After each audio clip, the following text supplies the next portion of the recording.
اس جانور کی قربانی کی وجہ سے، بقرہ عید کی وجہ سے آپ جانتے ہیں پوری دنیا میں کتنا بڑا معاشی بوسٹ آتا ہے، کتنا بڑا سائیکل چلتا ہے بزنس کا۔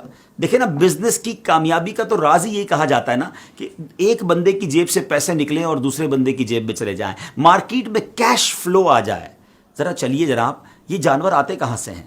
گاؤں کے غریب لوگ جانور اپنے گھر میں پالتے ہیں، پورا سال پالتے ہیں اور اس کے بعد منڈی میں آ کر اسے بیچتے ہیں، تو یہ رقم پیسے والوں کی جیب سے نکل کر ان گاؤں کے غریب مسلمانوں تک پہنچتی ہے۔ جب یہ سارے جانور منڈی میں آتے ہیں تو منڈی آباد ہو جاتی ہے، منڈی میں چارے والے کا بزنس بھی چلتا ہے، سوزوکی والے کا بزنس بھی چلتا ہے، کئی مزدوروں کو نوکری مل جاتی ہے جناب، رسی اور اس کے جو جانور کے باندھنے کا سامان ہوتا ہے ان لوگوں کا بھی کاروبار شروع ہو جاتا ہے۔ اور آگے چلیے، جب یہ جانور خرید کر لوگ اپنے گھر لاتے ہیں، ہزاروں لاکھوں لوڈر اور سوزوکی ڈرائیور اور ٹرک ڈرائیورز کو روزگار ملتا ہے۔ پھر جیسے یہ محلے میں آ جاتے ہیں تو محلے میں بھی آپ نے دیکھا ہوگا چوکیدار اور مزدور غریبی لوگ تو ہوتے ہیں، ان کو سنبھالنے کے پیسے ملنا شروع ہو جاتے ہیں۔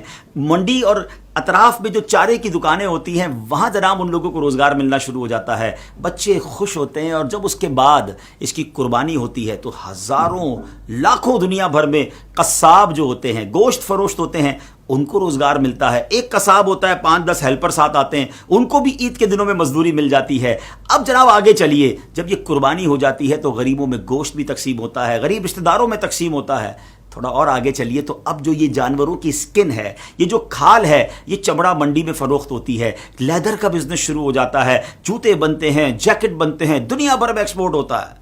مجھے بتائیے ناظرین، کتنے لاکھوں غریبوں کا بھلا ہوتا ہے قربانی میں، اور اربوں نہیں، ایک تحقیق کے مطابق خربوں روپے امیر مسلمانوں کی جیبوں سے نکل کر غریب مسلمانوں تک پہنچ جاتے ہیں۔ اتنا شاندار سائیکل ہے یہ بزنس کا، سبحان اللہ۔ اللہ رسول کے حکم پر عمل بھی ہے، نیکیوں کا خزانہ بھی ہے، اور بزنس کا اتنا شاندار بوسٹ بھی ہے۔ پھر اعتراض کس بات کا؟